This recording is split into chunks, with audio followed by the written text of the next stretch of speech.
prince. I called him father, but the world would come to know him as Dracula.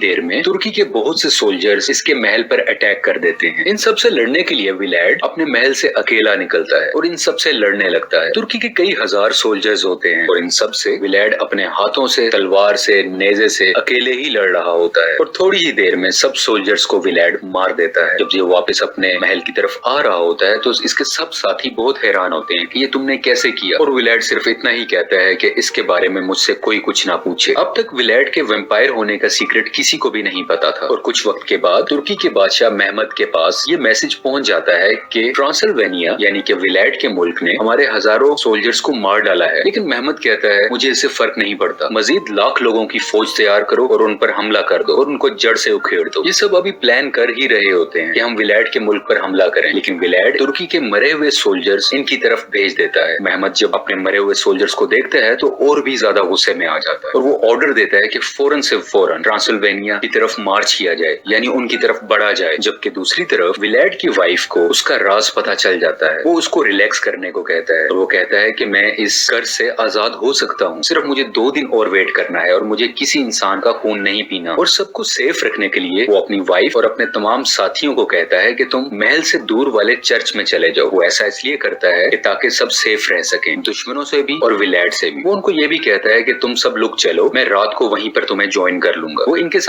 इसलिए नहीं जाता क्योंकि अभी दिन का वक्त है और वैम्पायर्स दिन की रोशनी में नहीं निकल सकते। विलैड के साथी चर्च में जा रहे होते हैं, लेकिन रास्ते में ही तुर्की के कुछ सोल्जर्स इन पर हमला कर देते हैं। इस अटैक की वजह से बहुत से लोग मारे जाते हैं। इतनी ही देर में विलैड भी वहां पर आ जाता है और सबको एक एक करके मारने लगता है। और कुछ जो बचे कुचे तुर्की के लोग होते हैं, जब वो वापस जाते हैं तो ये खबर आग की तरह फैल जाती है कि विलैड एक शैतान है, एक वैम्पायर है, उसको हराना बिल्कुल नामुमकिन है, उसको हराया बिल्कुल भी नहीं जा सकता। ये सब सुनते ही तुर्की की फौज में डर बैठ जाता है और वो विलैड का मुकाबला नहीं करना चाहते। लेकिन महमद जानता था कि अगर उसकी फौज का मोरल डाउन हुआ तो वो कभी जंग नहीं जीत सके। उनके डर को खत्म करने के लिए महमद अपनी फौज की आंखों पर पट्टी लगा देता है ताकि ना तो वो उसे देखे और ना उनके दिल में कोई डर आए, और अपनी सिपाहियों को जंग के लिए भेज देता है। चर्च के अंदर पादरी को विलैड का सीक्रेट पता चल जाता है और आहिस्ता आहिस्ता इसके अपने ही लोगों को पता चल जाता है कि विलैड एक वैम्पायर बन चुका है, जिस वजह से सब लोग इससे नफरत करने लगते हैं और उसको एक बंद कमरे में भेजकर आग लगा देते हैं और उसको मारने की कोशिश करते हैं। क्योंकि विलैड एक वैम्पायर है तो उसे आग का असर नहीं होता और वो अपने जख्मों को हील कर कर बाहर आ जाता है और वो अपने ही लोगों पर गुस्सा होने लगता है कि मैंने तुम लोगों के लिए ऐसी लाइफ को चुना, तुम्हारी हिफाजत के लिए मैं वैम्पायर बना, तुम लोगों के लिए मुझे अपनी फैमिली को छोड़ना पड़ा और तुम मेरे साथ ऐसा कर रहे हो। फिर विलैड की वाइफ उसके पास आती है और उसके गुस्से को ठंडा करती है और उसे कहती है कि रिलैक्स रहो, सब ठीक हो जाएगा। लेकिन बातों ही बातों में काफी देर हो जाती है और दुश्मन मुल्क तुर्की यानी महमद के सोल्जर्स इनके मुल्क के अंदर दाखिल हो जाते हैं। सिपाही इनके केसल के बिल्कुल करीब पहुंच जाते हैं। विलैड जानता है कि उसके पास इतने सिपाही नहीं है कि वो इतनी बड़ी फौज का मुकाबला कर सके। उसी चर्च में काफी ज्यादा बैट्स भी होती हैं। विलैड अपनी पावर्स के थ्रू उन बैट्स को अपने कंट्रोल में करता है और दुश्मन की फौज पर बैट से हमला करवा देता है, जिसकी वजह से इनके बहुत से सिपाही मारे जाते हैं और उतनी ही देर में विलैड खुद भी बैटलफील्ड में उतर जाता है। दूसरी तरफ महमद के कुछ सिपाही छुपके से महल में दाखिल हो जाते हैं, उसी केसल में जहाँ विलैड की वाइफ और उसका बेटा था। ये सिपाही विलैड की वाइफ को मारकर गिरा देते हैं और उसके बेटे को अपने साथ ले जाते हैं। विलैड की वाइफ महल से नीचे गिर रही होती है। विलैड देखता है तो वो उसे बचाने की कोशिश करता है। वो उसे पकड़ तो लेता है लेकिन अभी तक कामयाब नहीं हुआ होता। इसकी वाइफ मरने के करीब होती है, लेकिन वो उसे कहती है तुम मेरा खून पी लो, क्योंकि अगर तुम ऐसा करोगे तो तुम्हारी वैम्पायर्स वाली पावर हमेशा तुम्हारे साथ रहेंगी और तुम हमारे बेटे को बचा सकते हो। विलैड का ये वैम्पायर के तौर पे आखिरी दिन होता है, लेकिन अगर वो किसी का खून पी लेगा तो वो वैम्पायर बना रहेगा। इसलिए ना चाहते हुए भी वो बहुत रोता है और बिल आखिर अपनी वाइफ के गर्दन पर काट के उसका खून पी लेता है और खून पीते ही विलैड हमेशा के लिए वैम्पायर बन जाता है। जिसका ये मतलब है कि उस पहाड़ में रहने वाला बूढ़ा शख्स, वो बूढ़ा आदमी अब मजीद वैम्पायर नहीं रहा, क्योंकि यही डील थी उनकी। अब विलैड अपने मरते हुए साथियों के पास आता है और उन्हें अपना खून पिला देता है ताकि वो भी इस तरह पावरफुल हो जाएं और फौरन से दुश्मन पर अटैक कर कर उनको हरा सकें। और ये सब लोग दुश्मन पर अटैक कर देते हैं। विलैड विलैड अपनी पावर्स का इस्तेमाल करता है ताकि सूरज की रोशनी को छुपाया जा सके। ये बैट्स की मदद से और बादलों की मदद से दिन में भी रात जैसा एनवायरनमेंट कर देता है और विलैड के सब साथी उनके सोल्जर्स को मारने लगते हैं। और अब फाइनली विलैड और मेहमद आमने सामने होते हैं। मेहमद जानता था विलैड के बारे में कि वो वैम्पायर है, इसलिए वो अपने खेमे में बहुत ज्यादा चांदी के सिक्के जमा करके रखता है। वो इसलिए क्योंकि चांदी के सिक्कों की बहुत रोशनी होती है और दूसरा ये भी कि वैम्पायर्स चांदी से दूर भागते हैं और यही वजह है यहाँ पे विलैड की पावर काफी कम होती है। लेकिन बिल आखिर इन दोनों की फाइट के बाद, बहुत मुश्किलों के बाद, विलैड मेहमद को भी हरा देता है और उसको जान से मार देता है। इसके बाद वो अपने बेटे को रिहा करवा लेता है और बाहर लेके आता है। वो अपने साथियों से पूछता है कि कितने लोग बाकी रह गए। उसके साथी कहते हैं कोई भी नहीं, सिर्फ तुम्हारे बेटे के अलावा। यानी कि अब इसके साथी विलैड के बेटे को भी मारना चाहते हैं और उसका खून पीना चाहते हैं, क्योंकि ये सब साथी अब वैम्पायर्स बन चुके थे और विलैड ने ही ये गलती की। जब इसका एक साथी उसके बेटे को मारने के लिए आगे बढ़ता है तो विलैड अपने ही साथी को नेज़े पे चढ़ाकर बुरे तरीके से मार देता है, जिसको देख के सब लोग डर जाते हैं और थोड़ा पीछे ही रहते हैं। यहाँ पर चर्च का प्रीस्ट आता है और विलैड अपने बेटे को उसके साथ भेज देता है ताकि वो सेफ रह सके। ये वक्त दिन का होता है। विलैड ने ही अपनी पावर्स का इस्तेमाल करके इसको रात का वक्त बनाया होता है, क्योंकि सूरज के सामने बहुत से बादल आ चुके थे। विलैड अपनी पावर्स का दोबारा से इस्तेमाल करता है और उन सब बादलों को वहां से हटा देता है, जिसकी वजह से सूरज की रोशनी जमीन पे आने लगती है और सूरज की रोशनी से सब वैम्पायर्स जलने लगते हैं और आहिस्ता आहिस्ता करके मरने लगते हैं, जिनमें विलैड खुद भी शामिल था। और वहां पर सब वैम्पायर्स वहीं पर मर जाते हैं। विलैड के बेटे को ट्रांसिल्वेनिया यानी कि उस किंगडम का बादशाह बना दिया जाता है और आखिरी सीन में हम देखते हैं कि चर्च का प्रीस्ट विलैड के पास आता है और उसे अपना खून पिलाता है, जिसकी वजह से विलैड दोबारा जिंदा हो जाता है। और यहीं पे मूवी की सैड एंडिंग के साथ ये स्टोरी कंप्लीट हो जाती है।